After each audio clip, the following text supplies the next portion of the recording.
My final visit was to the church of St. John the Evangelist down in Colaba in Mumbai. It's better known as the Afghan church, and it was built by the British to commemorate the dead of the first Afghan war and the absolutely disastrous 1842 retreat from Kabul in Afghanistan, when it was almost a wholesale slaughter. Much of it was designed by William Butterfield, who designed the church of Baldersby St James, which I passed on my way fishing. He not only built Baldersby St James Church, but he also built the village and the hall for Lord Down, a friend of his. And he's well known for his sort of Gothic revival architecture, and there are two churches in London very famous, together with St Pancras station buildings. They were designed by him as well. It was finished in 1865 as a giant spire.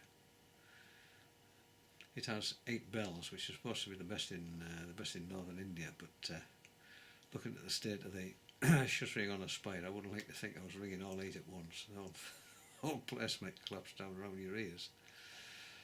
It had been badly neglected, but the renovation work is taking place. And inside are some of the colours from the regiments who fought in Afghanistan.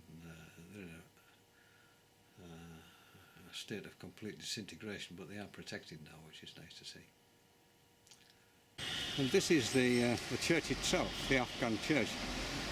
It's called the Afghan church because it was built not only as a church but as a memorial to the British who were killed in fighting in Afghanistan in 1838 and 1845. The church itself, I think, was built in 1847.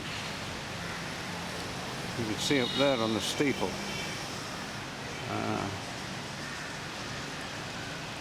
There's a little bit of restoration up there as well, looking at those shutters.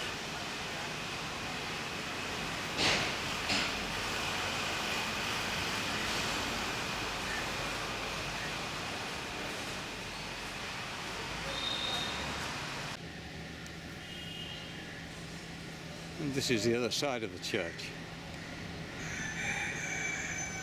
Again, you can see on the steeple the shuttering is in pretty parlous state. Accompanying roosters and pigeons.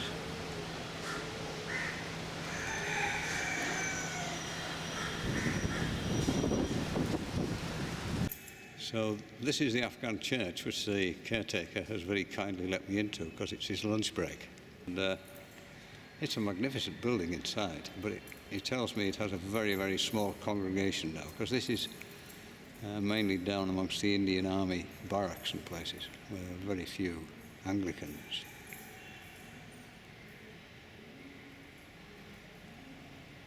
And if I just turn round here, behind these protective glass cases are the original colours of the various regiments who took part in this Afghan war. You can see them there.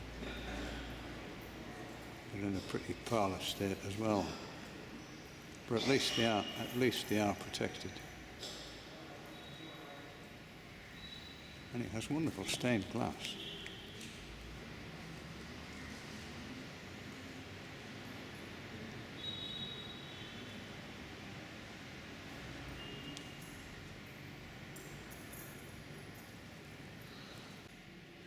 This little plaque just gives you some information.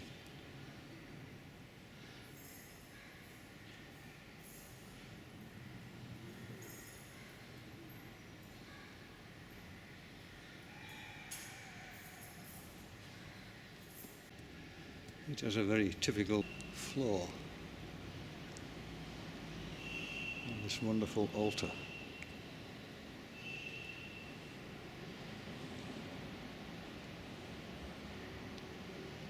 Above which is this Again, beautiful stained glass.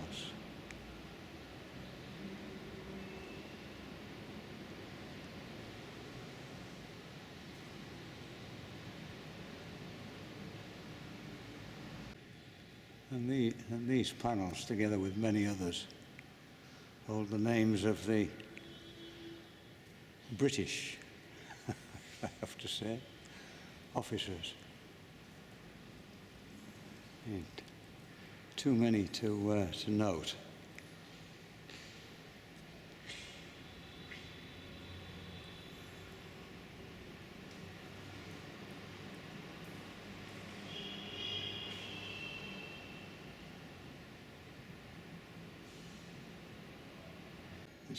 This is a mosaic, one of 3.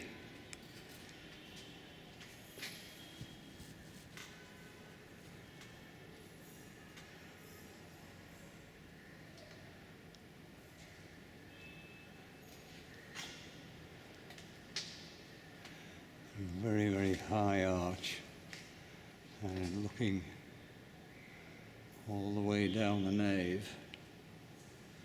It's quite a stunning building.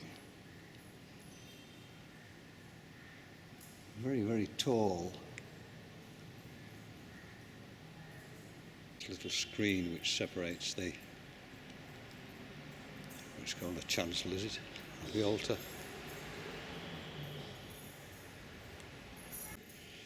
What's unusual for a church are these notches in the pews, which were where soldiers rested their rifles. It's unusual that firearms should have been brought in, but such was the state, they had to be in a state of readiness all the time.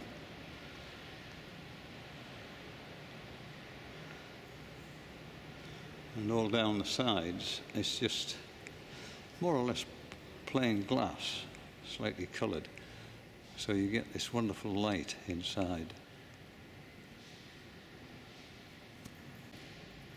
And there's this other screen, which seems to have been renovated. It's quite well painted, with that stained glass window above it. Again, with the names of soldiers who perished in that wild Afghanistan all those many years ago.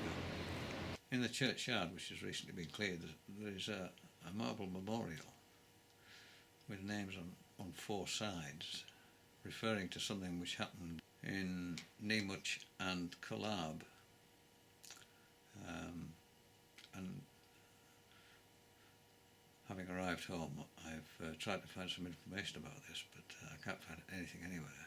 But obviously something decidedly unpleasant happened in these places. And that was it. That was the end of my India tour. Fantastic it was, absolutely amazing. India is well worth a visit. This is in the grounds of the Afghan church.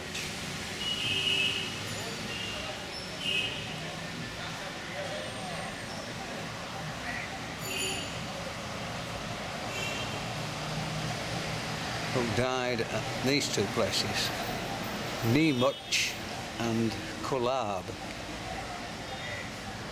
between 1865, well, in one year, 1865, 1866.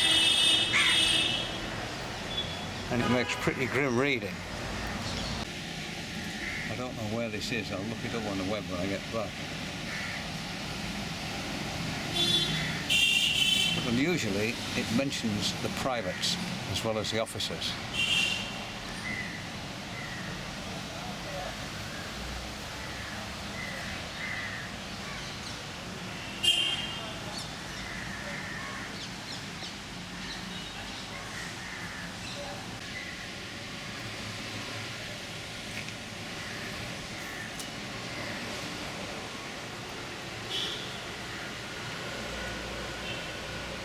On this side it mentions women, and at the very bottom there are 23 children. And on this side, the final side, another great list I don't know whether they were civilians, it doesn't actually say what they were.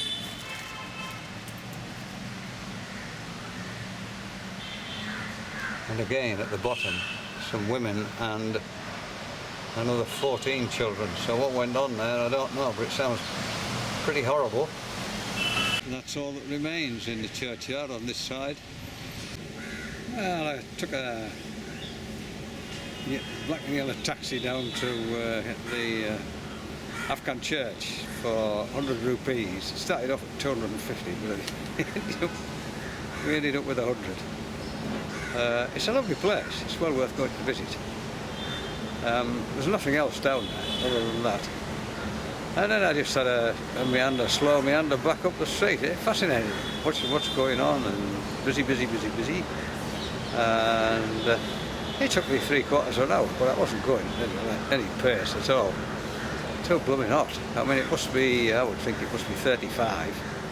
But there's a gentle breeze which is coming off the sea, which just tempers it a little bit. But anyway, that is it. The tour is finished. I leave here tomorrow at 9 o'clock bound for the United Kingdom. I haven't looked at it all yet. There's God knows how many hours in this, but I suspect that at the end of the day there'll be a hell of a lot of mistakes and lots of wibbly wobbly bits. Anyway, I hope you enjoy it. It's been an absolutely fascinating trip. You get everything in India, from the heart-rending to the exhilarating. But it is a great place to visit. Take care, and from the Taj Palace poolside garden, goodbye.